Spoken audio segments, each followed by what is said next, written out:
أعوذ بالله من الشيطان الرجيم بسم الله الرحمن الرحيم ربنا لا تزغ قلوبنا بعد إذ هديتنا وهب لنا من لدنك رحمة إنك أنت الوهاب صدق الله العلي العظيم সুপ্রিয় দর্শক শ্রোতা বন্ধুরা, দেশে প্রবাসে পৃথিবীর বিভিন্ন প্রান্ত থেকে ইউটিউবের মাধ্যমে যারা আমার আজকের আলোচনা শুনছেন তাদের প্রত্যেককে ইসলামিক সম্ভাষণ রীতিতে স্বাগত জানাচ্ছি। আসসালামু আলাইকুম ওয়া রাহমাতুল্লাহি ওয়া বারাকাতুহু।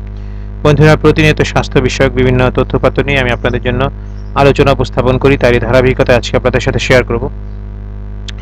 অনেকক্ষণ এসির নিচে থাকলে আমরা কি ধরনের সমস্যায় পড়তে পারি। আসলে এখন গরমের সিজন চলছে এবং গরমের তাপমাত্রা এত বেশি থাকছে যে আমরা বাধ্য হয়ে অনেকেই এসি ব্যবহার করে থাকি ঘরে, অফিসে, গাড়িতে। তো এই গরমের উপদ্রব বা গরমের তাপমাত্রা থেকে বেঁচে থাকার জন্য এসি ব্যবহারটা আমাদের জন্য কি কি ক্ষতির কারণ হতে পারে সেটা আমরা অনেকেই জানি না। আসলে অনেকক্ষণ এসিতে থাকলে হতে পারে আমাদের শরীরে নানাবিধ সমস্যা। আর এই সমস্যাগুলো হলো, অনেকক্ষণ এসিতে থাকলে শরীরে স্বাভাবিক আর্দ্রতা কমে যায়, দেহের প্রয়োজনীয় আর্দ্রতা টেনে নেয় এসির হাওয়া, দিন দিন রুক্ষ শুষ্ক হতে থাকে ত্বক। দীর্ঘক্ষণ এসিতে থাকার কুপ্রভাব পড়ে চোখেও, চোখ লাল হয়ে যাওয়া কিংবা চোখে ড্রাইনেসের মতো সমস্যা পড়েন অনেকেই। অনেক সময় এসি মেশিন থেকে হাওয়া বেরোনোর ছিদ্রগুলো নিয়মিত ঠিকঠাক পরিষ্কার হয় না। এসি মেশিনে হাওয়া বেরোনোর মুখগুলোতে নোংরা জমে জন্ম নেয় বিভিন্ন ব্যাকটেরিয়া। এসির ঠান্ডা হাওয়ার সঙ্গে ব্যাকটেরিয়া মিলেমিশে শরীরের নানা বিপদ ডেকে আনে।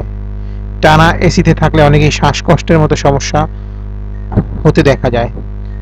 শরীরে নানা ইনফেকশনেরও কারণ হতে পারে এসির জীবাণু মিশ্রিত হিমেল হাওয়া।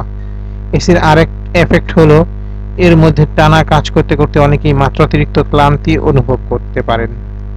তো খুব বেশি প্রয়োজন না হলে নিয়মিত ঘরে, অফিসে বা গাড়িতে এসি ব্যবহার না করাটাই ভালো।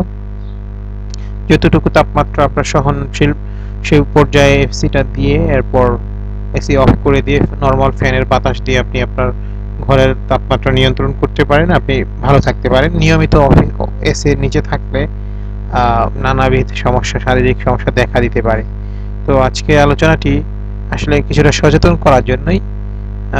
এটা আশা করি আপনাদের কিছুটা হলেও শারীরিক বিষয়ে সচেতন করবে।